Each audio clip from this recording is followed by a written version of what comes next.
Hello बच्चों, let's read out the question first. A metal ball is heated through a certain temperature. एक metal ball को heat किया जाता है एक particular temperature तक.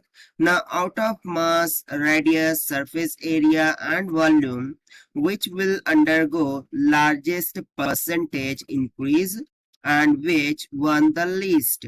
So हमें बताना है कि out of this mass, radius, surface और volume कौन सबसे ज्यादा परसेंटेज इंक्रीज होगा, किसमें सबसे ज्यादा इंक्रीज होगा और किसमें सबसे कम इंक्रीज होगा, वो हमें यहाँ पर राइट डाउन करना है. तो चलिए सबसे पहले हम यहाँ पर बात कर लेते हैं की कॉन्सेप्ट की which we are going to use here for this question. So basically हम यहाँ पर कंसेप्ट लगा देंगे थर्मल एक्सपांशन का. ठीक है. So what is mean by thermal expansion? जब कभी किसी मेटल को हीट किया जाता है सो वो एक्सपांड करता है और उसका एक्सपांशन 3 टाइप्स में आ जाता है. कितने टाइप्स में? 3 टाइप्स में. अब वो 3 टाइप्स क्या है? सो एक फर्स्ट हो जाता है लीनियर एक्सपांशन. ठीक है, जिसमें बेसिकली लेंथ क्या होती है? इंक्रीज होती है. और इसको यदि मैं फॉर्मूले के अकॉर्डिंग डिनोट करूं, सो लेट्स सपोज के ये मेरा स्फेरिकल बॉल हो गया, मेटालिक बॉल हो गया. ठीक है, इसका इनिशियल टेम्परेचर T1 था. आफ्टर हीटिंग उसका टेम्परेचर क्या हो गया? T2. सो बेसिकली जो चेंज इन टेम्परेचर होगा वो डेल्टा T हो जाएगा. राइट. अब मैं सपोज कर लेता हूँ कि इसका इनिशियल रेडियस RI था और आफ्टर हीटिंग उसका फाइनल रेडियस क्या हो गया? RF. या फिर हम सिंपली उसका इनिशियल रेडियस R कंसिडर करते हैं और फाइनल रेडियस RF. सो यहाँ से मैं लीनियर एक्सपांशन के अकॉर्डिंग जो फाइनल रेडियस होगा वो किसके इक्वल हो जाता है? R in bracket 1 plus alpha times of delta T, जहां पर अल्फा किसको इंडिकेट करता है? लीनियर एक्सपांशन कोएफिशिएंट को. सो ये तो हो गया एक. ठीक है ना. दूसरा हो जाता है एरियल एक्सपांशन. ठीक है, second one is areal expansion. So areal expansion में बेसिकली एरिया इंक्रीज होता है. सो लेट्स से उसका फाइनल एरिया है AF, इनिशियल था A.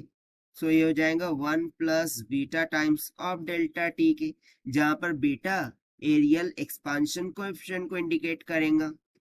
एंड यदि मैं यहाँ पर बात करूं थर्ड की, सो थर्ड हो जाता है वॉल्यूम एक्सपांशन. ठीक है, third one is volume expansion. So basically volume expansion में वॉल्यूम इंक्रीज होगा. That is let's say VF उसका फाइनल वॉल्यूम है, इनिशियल V था. सो ये हो जाएगा 1 plus gamma times of delta T, जहां पर गैमा वॉल्यूम एक्सपांशन कोएफिशिएंट हो गया. ठीक है, सो ये तो हो गया कंसेप्ट. अब देखिए we know one of the relation in between alpha beta and gamma. ठीक है, क्योंकि यहाँ पर देखिए मैं यदि बात करूं लेंथ की, सो लेंथ किसको रिप्रेजेंट कर रही है? रेडियस को.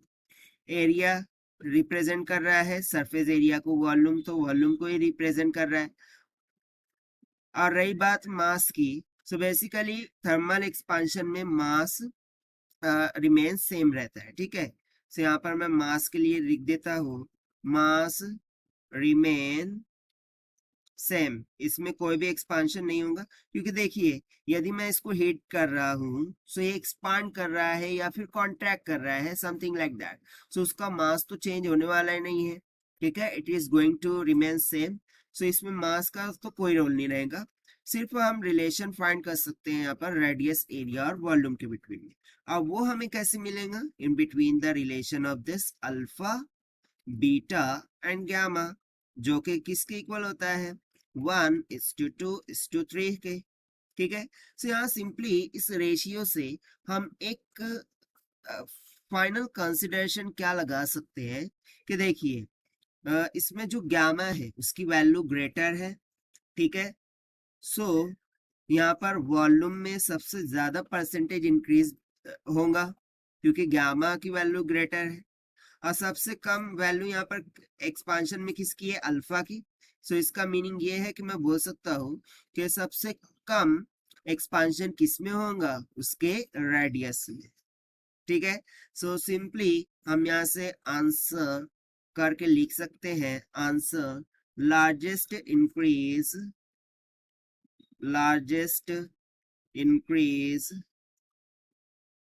इन वॉल्यूम, ठीक है, एंड least increase